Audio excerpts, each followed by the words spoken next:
સમાચારોમાં આગળ વધીએ જામનગરથી સમાચાર મંજૂરી વગરની દુકાનો પર તંત્રની તવાઈ 12 દુકાનો પર ડિમોલિશનની કાર્યવાહી હાથ ધરાઈ ગેલેક્સી સિનેમા પાછળના વિસ્તારમાં મંજૂરી વગર 12 દુકાનો ખડકી દેવાઈ હતી મહાનગરપાલિકા દ્વારા પોલીસ સાથે ડિમોલિશન કાર્યવાહી હાથ ધરાઈ છે વહેલી સવારથી જામનગર મહાનગરપાલિકાની એસ્ટેટ વિભાગની ટીમ ડિમોલિશન માટે પહોંચી છે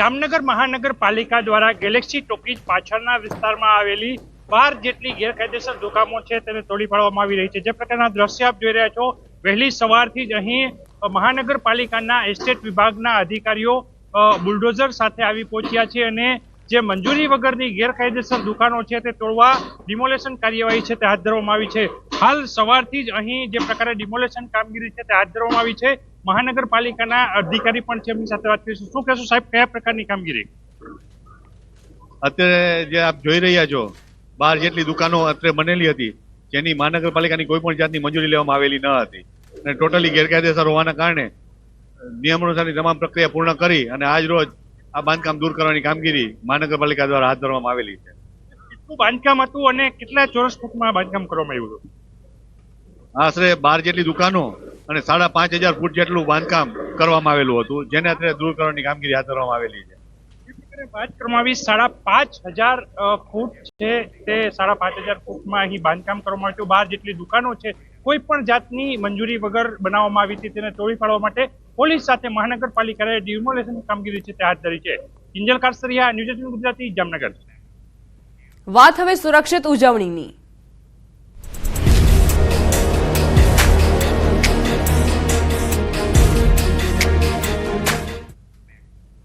સમાચાર મહેસાણાથી રોડ સેફટી માટે અનોખો પ્રયાસ રોડ સેફટી માટે આરટીઓ દ્વારા અનોખી પહેલ વાહન ચાલકોને યમરાજે આપી શિખામણ યમરાજનો વેશ ધારણ કરી વાહન ચાલકોને સમજ અપાઈ રહી છે આરટીઓ કર્મચારીઓ યમરાજ દ્વારા વાહન ચાલકોને સમજાવવાના પ્રયત્નમાં લાગ્યા છે યમરાજ શિખામણ આપી રહ્યા છે વાહન ચાલકોને ગુલાબ અને ચોકલેટ આપીને યમરાજ અને આરટીઓ કર્મીઓએ વાહન ચાલકોને સમજાવ્યા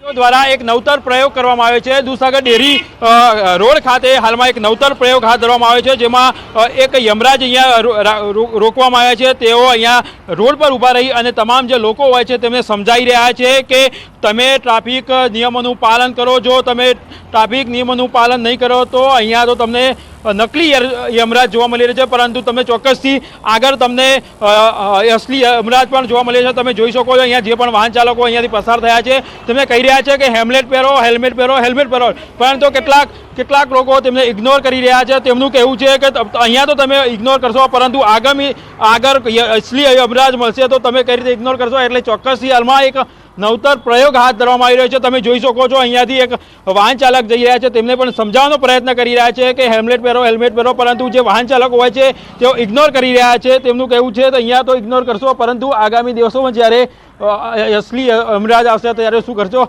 જે આરટીઓનો જે સ્ટાફ હોય છે તે પણ તમે જોઈ શકો છો જે લોકો હોય છે તેમને સમજાવવાનો પ્રયત્ન કરી રહ્યા છે તમે જોઈ શકો છો અહીંયા એક વાહન ચાલક મિત્ર હેલ્મેટ નથી પહેર્યા અહીંયાથી યમરાજ સમજાવવા આવ્યા છે હેલ્મેટ પહેરો આ નકલી યમરાજ છે અસલી યમરાજ આવશે ને તો તમને ઉપાડીને લઈ જાય એના કરતા આજથી સોગન ખાઈ લો હેલ્મેટ પહેરવાનું ચાલુ કરો ચોક્કસ બરાબર શું કહેશો આજે યમરાજ સમજાવવા આવ્યા છે પોતે ગભરાઈ ગયા સાહેબ પહેરશો અમે હેલ્મેટ પહેરવાનું ચોક્કસથી લોકો પણ કહી રહ્યા છે કે હવે હેલ્મેટ પહેરીશું પરંતુ જોવાનું રહ્યું કે હાલ જે એમને જે નકલી યમરાજ હોય છે સમજાઈ રહ્યા છે પરંતુ અસલી યમરાજ ગમે ત્યારે આવી શકે છે જો તમે ટ્રાફિક નિયમોનું પાલન ના કરી દો કેતન પટેલ ન્યૂઝ 18 ગુજરાતી મહેસાણા બધા નાગરિકોને મારી વિનંતી છે કે ભાઈ હેલ્મેટ પહેરવાનું રાખો હેલ્મેટ નહીં પહેરો તો આ નકલી યમરાજથી અસલી આવશે તો તમને લઈ જશે એટલે મહેરબાની કરીને બધા તમામ લોકો હેલ્મેટ પહેરવાનું રાખો તમારા ઘેરે બૈરા છોકરા બધા વાટ જોઈ રહ્યા હોય એટલે હેલ્મેટ પહેરવાનો નિયમ રાખો અવેરનેસના પ્રોગ્રામ થયા પછી હવે આજ અમે રોડ ઉપર પ્રોગ્રામ કરવા આવ્યા છીએ કે જેમાં જે લોકો નિયમોનું પાલન કરે છે જે હેલ્મેટ પહેરે છે સીટ બેલ્ટ બાંધે છે એમને અમે ગુલાબ અને ચોકલેટથી અભિવાદન કરીએ છીએ પણ જે લોકો આનું પાલન નથી કરતા અને એની ગંભીરતા નથી સમજતા એના માટે અમે લાવ્યા છીએ યમરાજ કે જે યમરાજ એમને ગંભીરતા સમજાવે છે કે ભાઈ આજે હું અહીંયા ચોકડીએ ઊભો છું આજે તો મારી પાસે નકલી ગદા છે પણ જો બની શકે કે અહીંયાથી 10 મીટર 15 મીટર કે 5 કિલોમીટર આગળ અસલી યમરાજ પણ ઊભા હોય મહેસાણા બાદ વાત હવે સુરતની. ઉત્તરાયણને લઈને સુરત પોલીસ સતર્ક બની છે. ખટોદરા પોલીસે દોરી અને પતંગ વેચતા સ્ટોલની મુલાકાત લીધી. ચાઇનીઝ દોરીનું વેચાણ ન થાય તે માટે ચેકિંગ કરાયું. એસીપી અને પીઆઈ દ્વારા બજારોમાં ચેકિંગ હાથ ધરાયું હતું. Khatodara police station PI Bhavesh Rabari staff દ્વારા સરપ્રાઇઝ ચેકિંગ હાથ ધર્યું. ચાઇનીઝ દોરીથી લોકોને નુકસાન થતું હોય છે. થોડા દિવસ પહેલા વરાછા અને પૂણા પોલીસે ચાઇનીઝ દોરી ઝડપી પાડી હતી. દર વર્ષે જાન્યુઆરી માસમાં પતંગ મહોત્સવ ઉજવાય છે. અમદાવાદના આંગણે ઉજવાતા પતંગ મહોત્સવમાં દુનિયાભરના પતંગબાજો પોતાની અવનવી અને અનોખી જાયન્ટ પતંગ લઈને ગુજરાત આવે છે. હવે આંતરરાષ્ટ્રીય પતંગ મહોત્સવ રાજ્યભરમાં ઉજવાય છે. જોકે આ પતંગ મહોત્સવમાં સૌનું ધ્યાન ખેંચે છે અમદાવાદના મહિલા પતંગબાજ, જેઓને પ્રથમ મહિલા પતંગબાજ અને આંતરરાષ્ટ્રીય એવોર્ડ વિનરનું બિરુદ મળ્યું છે. ન્યૂઝ 18 સાથે વાતચીતમાં ભાવના મહેતાએ વર્ષ 2008થી અત્યાર સુધી યોજાતા પતંગ મહોત્સવના સંસ્મરણો વાગોડ્યા. પતંગબાજીના ક્ષેત્રમાં પોતાની કળા અને આવડત વડે મહિલાઓને ગૌરવ અપાવનારા ભાવનાબેન અમદાવાદમાં યોજાતા આંતરરાષ્ટ્રીય પતંગ મહોત્સવથી પતંગબાજ બનવાની પ્રેરણા મળી. પતંગ રસિકોમાં અનેકો ઉત્સાહ જે છે તે જોવા મળી રહ્યો છે.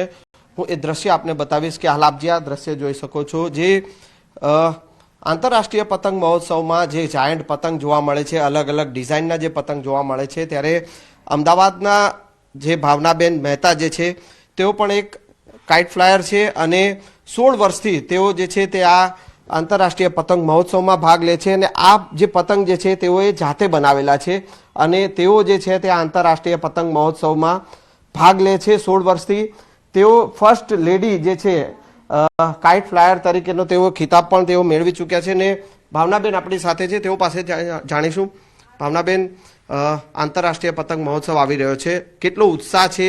તમે આટલા વર્ષોથી ભાગ લઈ રહ્યા છો. મને તો ખૂબ જ ઉત્સાહ છે. છેલ્લા 16 વર્ષથી હું આ પાર્ટિસિપેટ કરી રહ્યું છું અને સૌથી વધારે એ છે કે તમારી જે ક્રિએશન તમે આખું વર્ષ કામ કરતા હો અને પછી તમારે ઉડાવવાની હોય એટલે હંમેશા એક જ હોય કે કેવી રીતના સરસ રીતે ઉડશે. એટલે એક જાતનું મનમાં અલગ અલગ જાતના ભાવ હોય અને જ્યારે તમારી પતંગ આખી ઉપર ઉડે અને બાળકો જે બી ત્યાં જોનારા દર્શકો હોય એ લોકો કિકિયારીઓ પાડે ને તાલી પાડે ત્યારે ખરેખર ખૂબ જ આનંદ થાય છે અને ખૂબ જ મજા આવે છે. ઓકે, સામાન્ય રીતે પતંગ જે ઉડાવતા જે છે મેન્સ જે ઉડાવતા હોય છે, તમને ફર્સ્ટ લેડી વુમેન જે છે પતંગબાજનો તમને એવોર્ડ મળેલો છે, શું છે?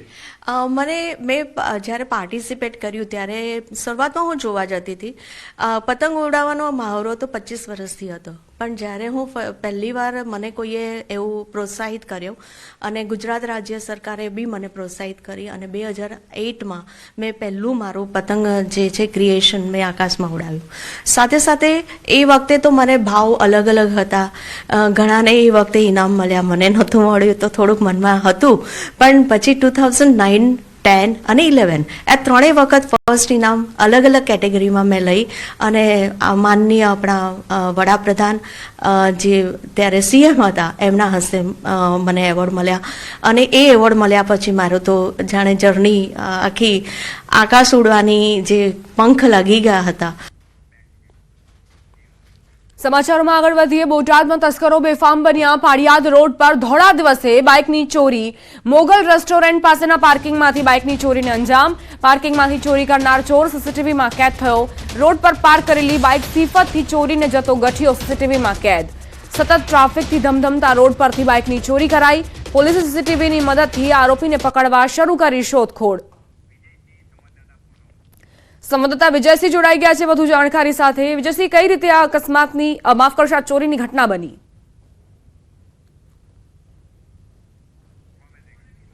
તો ફરી એક વખત આ ચોરીની ઘટના જે કેમેરામાં કેદ થઈ છે, બાઇક ચોરીની આ ઘટનાના સીસીટીવી ફૂટેજ સામે આવ્યા છે.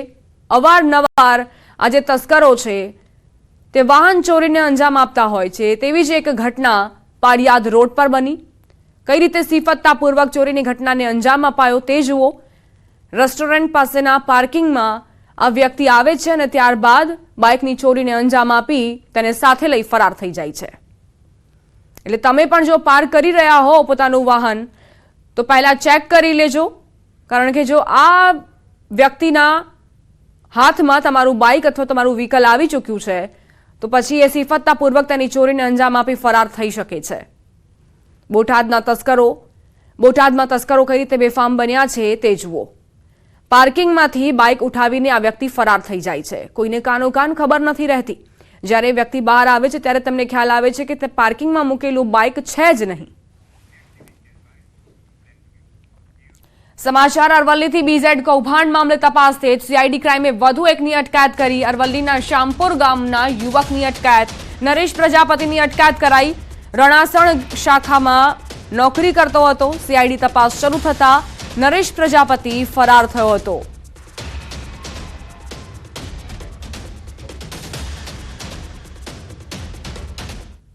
બીઝેડ કૌભાંડ મામલે તપાસ તેજ બની છે। એક બાદ એક જે પ્યાદાઓ છે તેમની પણ ધરપકડનો દોર ચાલી રહ્યો છે અને એવામાં શામપુર ગામના યુવકની અટકાયત કરવામાં આવી છે। આ પહેલા ભૂપેન્દ્ર ઝાલા જે પોલીસના સકંજામાં આવી ચૂક્યો છે, જે મુખ્ય આરોપી છે।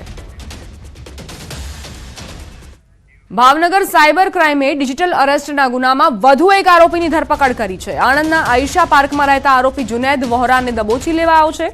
કોર્ટે આરોપીના 2 દિવસના રિમાન્ડ મંજૂર કરતા આરોપીની પૂછપરછ ચાલી રહી છે। આરોપી યુવકે વૃદ્ધને ઈડી અને સીઆઈડીની ધમકીઓ આપી 15 લાખ રૂપિયાની છેતરપિંડી કરી હતી। 7 નવેમ્બરે આરોપીએ મૂળ ભાવનગરના અને હાલ પૂનામાં રહેતા 65 વર્ષના વૃદ્ધ કોન્ટ્રાક્ટરને વિડીયો કોલ કર્યો હતો અને ઈડીના નામે ધાકધમકી આપી 15 લાખની છેતરપિંડી કરી હતી। જોકે સાયબર ક્રાઇમે આરોપીને ઝડપી વધુ તપાસ હાથ ધરી છે।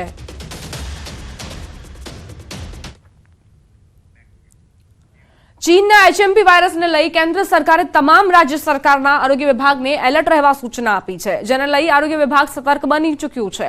ભરૂચ જનરલ હોસ્પિટલ ખાતે તમામ તૈયારીઓ કરી લેવામાં આવી છે।